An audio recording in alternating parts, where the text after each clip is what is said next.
इस वीडियो की शुरुआत करने से पहले मैं आपको एक कहानी सुनाना चाहूँगा। तो कहानी यह है कि रात का समय था, सारी दुकानें बंद थीं और तभी एक सांप एक दुकान में घुस जाता है। और वह सांप जैसे ही दुकान में घुसता है, दुकान में रेंगने लगता है और तभी वह सांप एक कुल्हाड़ी से टकरा जाता है और उसके शरीर पर एक छोटा सा कट लग जाता है। और यह देखकर उस सांप को गुस्सा आ जाता है और वह तुरंत कुल्हाड़ी पर मुंह से हमला करता है। वह कुल्हाड़ी को मुंह से जकड़ने की कोशिश करता है, लेकिन जैसे ही जकड़ता है उसका पूरा मुंह खून में हो जाता है। उसके मुंह में एक बड़ा सा कट लग जाता है। उसे बहुत दर्द होता है, लेकिन ये सब करने के बाद उसे और ज़्यादा गुस्सा आता है। उसे लगता है कि ये कुल्हाड़ी उसकी दुश्मन है और उस पर हमला कर रही है।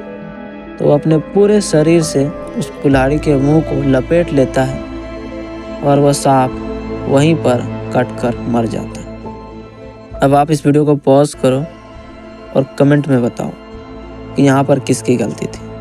कर दी? अब मैं आपको बताता हूँ। ऑब्वियसली यार, वह सांप मरा अपने गुस्से की वजह से। अगर वह पहली बार कट लगने पर उसे इग्नोर कर देता तो उसकी जान बच जाती, लेकिन उसके अपने गुस्से ने उसे मार दिया। गुस्से में हम ओवर रिएक्ट कर जाते हैं और नुकसान किसी का होता है तो वो सबसे ज़्यादा हमारा होता है। तो इन सभी का प्रैक्टिकल सॉल्यूशन क्या है? क्या हम कभी गुस्सा ही ना करें? तो करें क्या? So don't worry. सो इस वीडियो में मैं आपको 5 ऐसे पावरफुल पॉइंट्स बताने वाला हूँ। इसे फॉलो करके आप लिटरली गुस्से को ना केवल कम कर पाएंगे, बल्कि अपने जीवन को दूसरों से बेहतर बना पाएंगे। सो बिना बकवास करे शुरू करते हैं। नंबर 1 पॉइंट है, इग्नोर करो। एक बार गौतम बुद्ध एक गांव से जा रहे थे। तभी वहाँ गांव के एक व्यक्ति ने गौतम बुद्ध को भला बुरा कहने लगा कि ये ढोंगी, तुम हमारे गांव के लोगों को उल्टा सीधा पाठ सिखा रहे हो। तुम एक फेक साधु हो, एक झूठे साधु हो। सारे गांव के लोगों के सामने भला बुरा बोलने लगा। तो गौतम बुद्ध को कोई असर नहीं पड़ा और वह ऐसे हंस के जाने लगे। सारे गांव के लोगों ने पूछा कि इसने आपको इतना भला बुरा कहा, आपको बुरा नहीं लगा? आपने कुछ जवाब नहीं दिया। आपको कुछ तो कहना चाहिए था। तो गौतम बुद्ध ने उनसे पूछा कि अगर आप किसी के घर में कोई मिठाई भेजोगे और अगर वो मिठाई नहीं लेता है तो उस मिठाई का क्या होगा? तो गांव वालों ने कहा, वो मिठाई भेजने वाले के पास वापस चला जाएगा। तब गौतम बुद्ध ने कहा, सेम इसी तरीके से मुझे जो उसने भला बुरा कहा, अगर मैंने उसे स्वीकार ही नहीं किया तो वह गाली वापस उसी के पास चला गया। This point is very powerful. इसलिए जब भी कभी भी गुस्सा आए, वहाँ से इग्नोर करके चले जाओ। आपका गुस्सा ऑटोमेटिकली कुछ देर बाद शांत हो जाएगा, क्योंकि प्रॉब्लम तभी तो क्रिएट होती है जब हम कुछ करते हैं। ऐसे टाइम पे कुछ मत करो। नंबर 2 पॉइंट है, फॉरगिव करो। एक अनीशा नाम की एक लड़की थी। वो मैक्सिमम टाइम अनलव और अनवर्थी बुरा फील करती थी। उनको अपनी ज़िंदगी पसंद नहीं आती थी और उसकी वजह से वो लाइफ में आगे नहीं बढ़ पा रही थी कोई एक्शन लेके। तो उनसे पूछा गया कि इसकी वजह क्या थी। तो उन्होंने बताया कि उनके जो ग्रैंड पेरेंट्स थे बहुत बुरी तरीके से ट्रीट करते थे। वो हमेशा उस पर गुस्सा करते रहते थे, उसे बुरा भला बोलते रहते थे और उनकी माँ को भी ज़्यादा पसंद नहीं करते थे। और इन सभी चीज़ों की वजह से अनीशा के दिल में नफ़रत, गुस्सा पैदा कर दिया था, जो कि वो बदला लेके कभी भी ख़त्म नहीं कर सकती थी। लेकिन जब अपने ग्रैंड पेरेंट्स को फॉरगिव यानी पूरे दिल से माफ़ कर दिया, तब वो अच्छा फील करने लगे। उन्हें लव, वर्थनेस फील होने लगी और फिर वो आगे अपनी लाइफ में सब कुछ अचीव करने लगे। ये था एक रास्ता। अब कुछ लोग बोलेंगे, नहीं मैं उसे माफ़ नहीं कर सकता हूँ, दुनिया के लोग बहुत बुरे हैं, they don't deserve my forgiveness. Well हाँ, हो सकता है आप सही बोल रहे हो, बट फॉरगिव आपको दूसरों के लिए नहीं बल्कि अपने लिए करनी चाहिए। क्योंकि प्रॉब्लम यह है कि अगर आप माफ़ नहीं करोगे जिस पे गुस्सा आया है, तो इससे आपका पीस ऑफ माइंड खराब होगा, जबकि वो इंसान शायद अपनी लाइफ आराम से मज़े से जी रहा हो और प्रॉब्लम बस आपको ही होगी। कई रिसर्च बताती है कि जब कोई पार्टनर जिस पे गुस्सा था वो सालों साल चल रहा था, जब वो पार्टनर्स अपने पार्टनर को माफ़ कर देता है इवन कई साल बाद भी, तो इससे भी उसका ब्लड प्रेशर डिक्रीज़ होने लगा। इनफैक्ट पेशेंट जिन्होंने लोगों को माफ़ कर दिया, जिनसे भी उनको कोई प्रॉब्लम थी, उनके मेडिसिन खाना लिटरली कम हो गया लाइफ में। उनको बेटर स्लीप आने लगे रात में। ऐसे ही back pain, headache, nausea, fatigue, ये सब कम हुआ उन लोगों में जो लोग फॉरगिवनेस का रास्ता चुने। इसलिए दूसरों के लिए नहीं, एटलीस्ट अपने लिए, अपने हेल्थ और हैप्पीनेस के लिए आप लोगों को फॉरगिव करो। मैं चाहता हूँ कि आप कमेंट में लिखो कि हाँ, मैं आज एक इंसान को माफ़ कर रहा हूँ। हाँ, वह बुरा था, उसने मुझे तकलीफ़ दी, बट फिर भी मैं उसे माफ़ कर रहा हूँ बिकॉज़ मैं अपने आप से और अपनी लाइफ से प्यार करता हूँ और मैं अपने आप को तकलीफ़ नहीं देना चाहता। आपको याद है वो अनीशा वाली स्टोरी?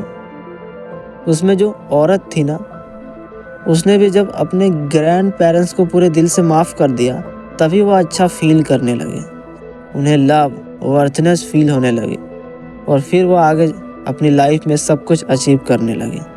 अच्छा, ये तो था फॉरगिव का एक रास्ता, लेकिन इससे भी बड़ा फॉरगिव होता है कि उस इंसान को भी वेल विशेस देना जो आपको तकलीफ़ दे।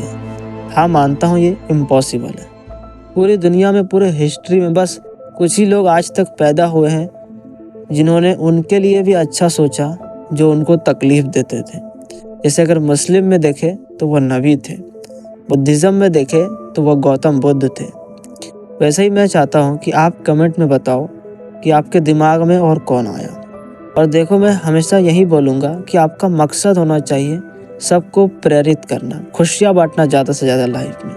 कोई गलत भी जा रहा है, कोई गलती भी कर रहा है, तो उसको कैसे सुधारना है, कैसे इम्प्रूव करना है, कैसे बेहतर बनाना है, कैसे उसको सुख हासिल हो, ये इंटेंशन होनी चाहिए। अपने हाथ को हमेशा रखो मदद के लिए कि मुझे दूसरों की मदद करके चलना है, सहारा देके चलना है, प्रेरित करना है। देखना व्यक्तित्व कितना ऊंचा उठ जाएगा, दया ज़्यादा आने लगेगी, मदद की इच्छा जागेगी, गुस्सा कम आने लगेगा। नंबर 3 पॉइंट है, one incident not destroy your life. एक नुकसान आपके जीवन का अंत नहीं। एक बार एक आदमी एक ब्रांडेड न्यू कार को पॉलिश कर रहा होता है, तभी उसे एक आवाज़ सुनाई देती है। वो पीछे जाके देखता है कि उसका छोटा सा मस्तीखोर बेटा पत्थर से गाड़ी पे स्क्रैच बना रहा होता है। ये चीज़ देखकर उस बाप को बहुत ज़्यादा गुस्सा आ रहा होता है। वो गुस्से में उसे ज़ोर से मारता है। वह जैसे ही उसे मारता है, बच्चा गिर जाता है, उसके सर पे चोट लग जाती है, इनफैक्ट वो बेहोश हो जाता है। उसके बाद बाप घबरा जाता है और वह अपने बच्चे को लेकर तुरंत हॉस्पिटल लेके जाता है और वहाँ एडमिट किया जाता है। सारी चीज़ें वापस सोचने के बाद वह जो बाप होता है वो बहुत रोता है। वो उस गाड़ी के पास जाता है और लात मारने लगता है। तभी वो देखता है कि गाड़ी के स्क्रैच पर लिखा होता है, आई लव यू डैड। इसी बीच हॉस्पिटल से फ़ोन आता है कि आपके बच्चे के ब्रेन में गहरी चोट की वजह से अब वो कोमा में चला गया है। अब शायद ही वो बच्चा वापस उठकर चल पाएगा। वो बाप इस सदमे को बर्दाश्त नहीं कर पाता है और वह जाके सुसाइड कर लेता है। इसी तरीके से क्या होता है, जब हमारा कोई नुकसान हो जाता है, हमारा कुछ गलत हो जाता है, तो हमारा सारा ध्यान उस पर चला जाता है, वही पूरा जीवन दिखने लगता है और ऐसा लगता है कि जीवन खत्म हो गया है। आपकी गाड़ी पर एक स्क्रैच लगा है, बस छोड़ो बच्चा है, गलती हो गई, गलतियां तो सबसे होती है। एक स्क्रैच लगा है, पूरी गाड़ी पे तो नहीं लगी है, नई गाड़ी थी, कोई बात नहीं, सड़कों पर चलेगा, स्क्रैच लगना ही था। क्या इस गाड़ी का एक स्क्रैच मेरा पूरा जीवन है? मेरे पूरे जीवन के आगे इस गाड़ी की इतनी औकात? ठीक है, जो होना था हो गया, स्क्रैच लगना था लग गया, अब क्या दिक्कत है? अक्सर एक नुकसान हमारा क्या हो जाएगा, हम गुस्से में पता नहीं क्या कर लेंगे। नंबर 4 पॉइंट है, डोंट परफेक्शन। जीवन कभी भी परफेक्ट नहीं होगा, 100% पूर्ण नहीं होगा, 10 में से 10 नहीं होगा। जीवन इनपरफेक्ट होता है, अपने तरीके से चलता है। तो परफेक्शन एक्सपेक्ट करना ही गलत है। मैं सोच रहा था कि यार सब कुछ सही होगा, वो मेरी सोच गलत थी और जो हुआ है वो होना ही था, वो नॉर्मल है। कोई भी इंसान परफेक्ट नहीं है, पूर्ण नहीं है, ना मैं, ना कोई और, ना मेरे दोस्त, ना मेरे रिश्तेदार। सब इंसान गलतियां करते हैं और उस गलतियों से ही सीखते हैं। तो मुझसे कोई गलती हुई है तो मुझे खुद को माफ़ कर देना है, सीखना है। किसी और ने गलती करी है तो उसे भी माफ़ कर देना है, वो सीख जाएंगे, उसे समझाना है। क्योंकि गुस्सा क्यों आता है? अपने अंदर कुछ भी पकड़ लेना, कोई भी चीज़ को सीरियस ले लेना। अगर मैंने मान लो जो अपनी इमेज है उसको बहुत सीरियसली पकड़ लिया है कि अरे वाह मोहम्मद तू तो ये है वो है, तो क्या होगा? जैसे ही आप में से कोई भी मेरे बारे में उल्टा बोलेगा तो मुझे गुस्सा आएगा। लेकिन अगर उस इमेज को देखकर मुझे हंसी आती है तो चाहे आप मजाक उड़ाओ चाहे मैं मजाक उड़ाऊं, इस बंदे को जिसको यार मोहम्मद कहते हैं उसको कोई फर्क नहीं पड़ेगा। जितना स्ट्रांगली पकड़ोगे कि ऐसा ही होना चाहिए, हर चीज़ परफेक्ट ही होना चाहिए, तो जब नहीं होगा तो गुस्सा आएगा। इसलिए ऐसा सोचना छोड़ दो कि सब सही ही हो, कोई मेरे बारे में उल्टा ना बोले। ये सोचना छोड़ दो, अपने दिमाग में परफेक्शन निकाल दो।